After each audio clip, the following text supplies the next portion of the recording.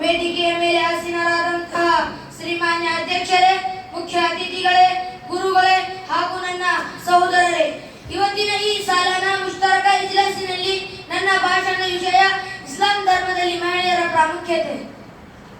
ಪರಮ ದಯಾಮಯನು ಕರುಣಾನಿಧಿಯು ಆದ ಅಲ್ಲಾಹನ ನಾಮದಿಂದ ಪ್ರಾರಂಭಿಸುತ್ತೇನೆ. ಮಾನ್ಯರೇ, ಇಸ್ಲಾಂ ಮಹಿಳೆಯರಿಗೆ ಏನನ್ನೂ ನೀಡಿಲ್ಲ ಮತ್ತು ಅವಳನ್ನು ಬೇರೆ ಧರ್ಮಕ್ಕೆ ಪರಿವರ್ತಿಸುವ ಮೂಲಕ ಅವಳ ಮೂಲಭೂತ ಹಕ್ಕುಗಳನ್ನು ಕಸಿದುಕೊಂಡಿದೆ ಎಂದು ಮುಸ್ಲಿಂ ಬ್ರದರ್ಹುಡ್ ದೀರ್ಘಕಾಲದವರೆಗೆ ಹೇಳುತ್ತಾರೆ. ಪಾಶ್ಚಿಮಾತ್ಯ ವ್ಯಕ್ತಿಗಳು ಮತ್ತು ಸಂಸ್ಥೆಗಳಿಂದ ನಿರಂತರವಾಗಿ ಪ್ರಚಾರ ಮಾಡುತ್ತಿದೆ. ಆದ್ದರಿಂದ ನಾವು ಅವರ ಈ ಸುಳ್ಳು ಹೇಳಿಕೆಯನ್ನು ಪರಿಶೀಲಿಸೋಣ. ಮತ್ತು ಮೊದಲನೆಯದಾಗಿ ಜಾಹಿಲಿಯ ಕಾಲದಲ್ಲಿನ ಮಹಿಳೆ ಮತ್ತು ಇಸ್ಲಾಮಿನ ಮಹಿಳೆಯ ನಡುವೆ ಹೋಲಿಕೆ ಮಾಡೋಣ. ಇದರಿಂದ ಇಂದಿನ ಕಾಲದಲ್ಲಿನ ಮಹಿಳೆಯರು ಎಷ್ಟು ತಿರಸ್ಕಾರಕ್ಕೊಳಗಾಗಿದ್ದರು ಎಂಬುದು ಸ್ಪಷ್ಟವಾಗುತ್ತದೆ ಮತ್ತು ಇಸ್ಲಾಂ ಧರ್ಮವು ಇವರಿಗೆ ಎಂಥ ಉನ್ನತ ಸ್ಥಾನವನ್ನು ನೀಡಿದೆ ಎಂದು ತಿಳಿಯುತ್ತದೆ. ಮೊದಲನೆಯದು, ಜಾಹಿಲಿಯ ಕಾಲದಲ್ಲಿ ಹೆಣ್ಣಿನ ಅಸ್ತಿತ್ವವನ್ನು ಅವಮಾನಕರವೆಂದು ಪರಿಗಣಿಸಲಾಯಿತು ಮತ್ತು ಅವಳನ್ನು ಜೀವಂತವಾಗಿ ಸಮಾಧಿ ಮಾಡಲಾಯಿತು.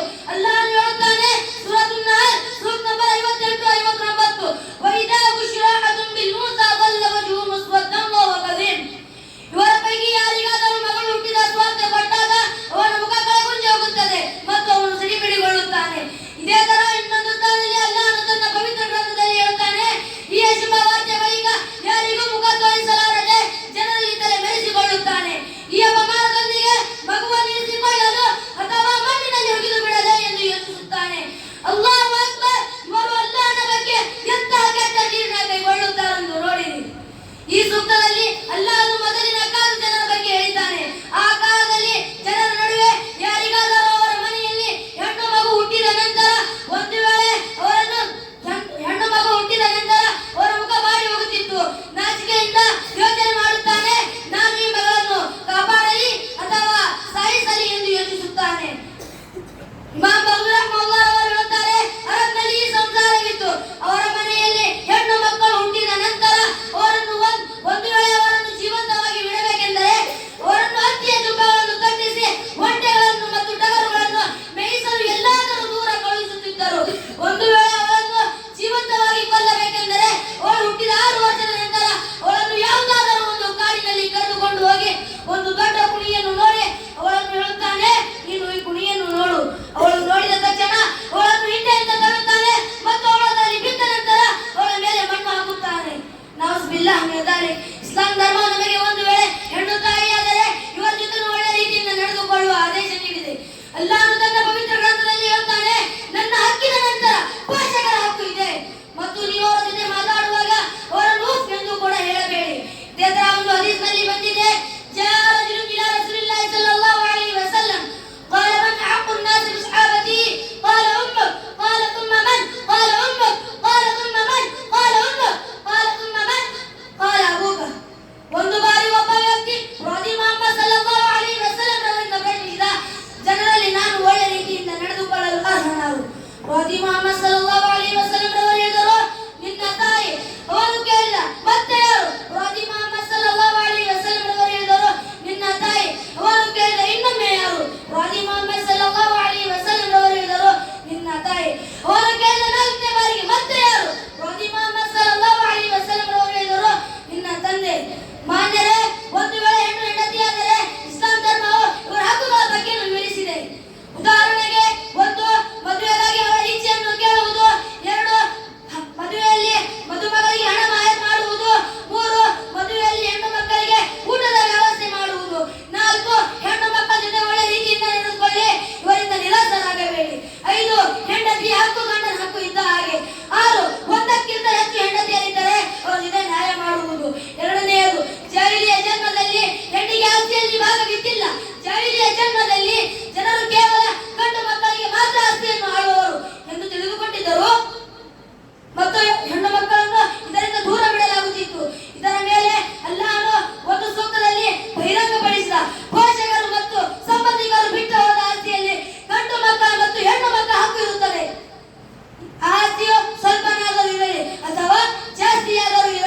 آمين. السلام عليكم ورحمة الله وبركاته.